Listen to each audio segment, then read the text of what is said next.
Walter Knott created Knott's Berry Farm, and Walt Disney created Disneyland. Both parks were near each other, but instead of competing, the two Walters became good friends. In fact, they were friends long before Disneyland was built. This is the story of their friendship.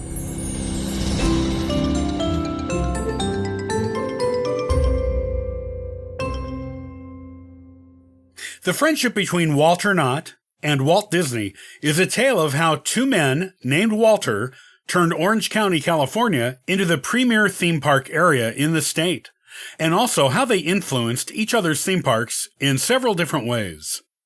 It is an unlikely friendship as the two men had quite different backgrounds and lives, but it was a genuine one with sincere mutual admiration on both sides.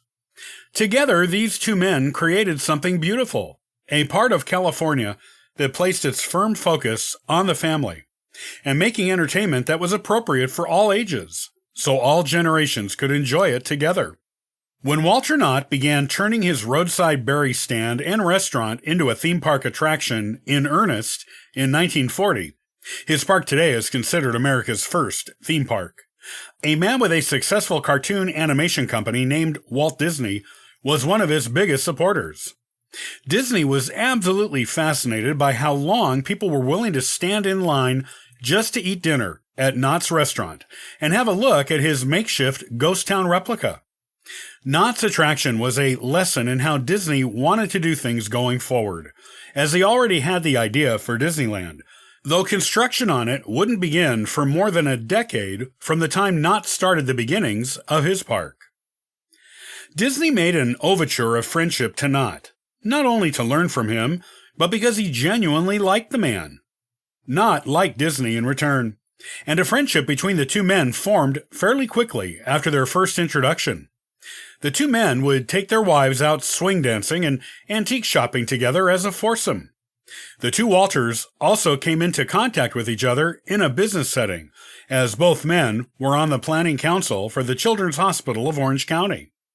In 1948, when Disney began formulating his vague ideas for a theme park of his own into an earnest intent to build one, he got assistance and advice from Knott. In fact, the two men never competed with each other with their theme parks, though both parks were located near each other.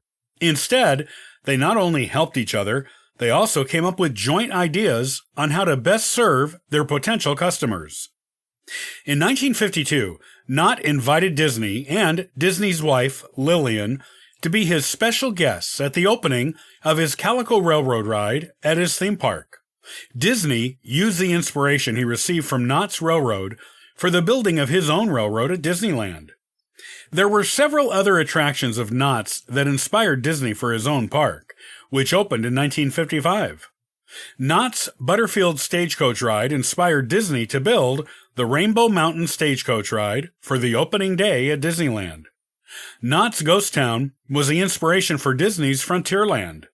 Disney even acquired Knott's century-old Denzel Carousel and turned it into the King Arthur Carousel in Fantasyland at Disneyland, even including the same antique band organ that had been on it when Knott owned it. Even Disney's iconic Enchanted Tiki Room was inspired by Knott's Park. At Knott's Park, there was a collection of exotic bird cages, which Knott filled with automated whistling birds.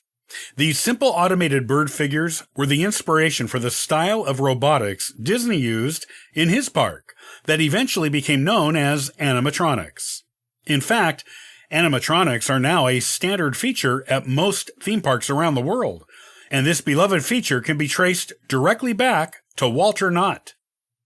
Knott and his wife, Cordelia, were invited to the opening day of Disneyland in July of 1955, and they loved it because so many people were now coming to Orange County to go to Disney's park. It also meant more business for Knott's Park, as a lot of people who came went to both places.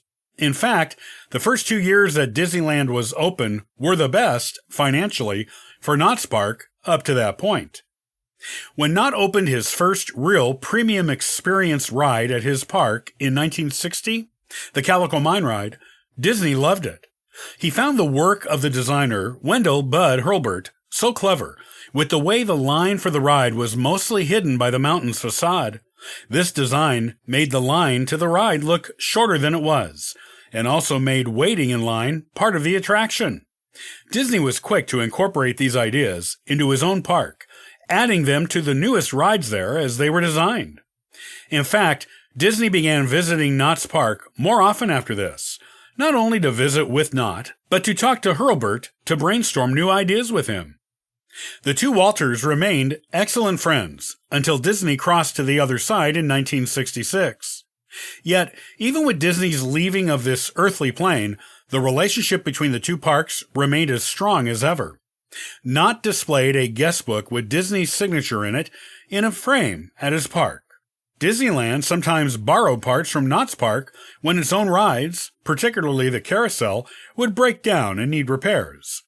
A future Disney Imagineer named Tony Baxter left his Disneyland ride operating job early one day in 1969 to attend the opening party for Knott's Timber Mountain log ride, which was also designed by Hurlburt and on which famed actor John Wayne was the first rider. Exactly 1 decade after this, Baxter designed his first ride at Disneyland, which was Big Thunder Mountain Railroad, a ride whose direct inspiration came from Knott's Calico Mine ride. It's been almost 8 decades since the two Walters became friends, and both are gone from this world now. Yet, the spirit of their friendship continues in the two parks that bear their names. The inspirations they took from one another, their collaborations, and the genuine fondness they had for each other is evident in a lot of things in both parks. While Knott's Park was more homespun and Disney's was more polished, they both provided things the public desired, and both parks are still appreciated today. This means the wonderful things the friendship of the two Walters produced will live on, possibly forever.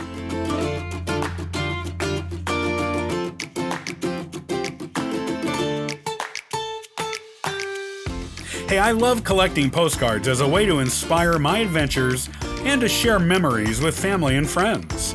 Follow along at postcardinspirations.com and sign up for the weekly postcard giveaway. I hope you have a wonderful, inspirational day.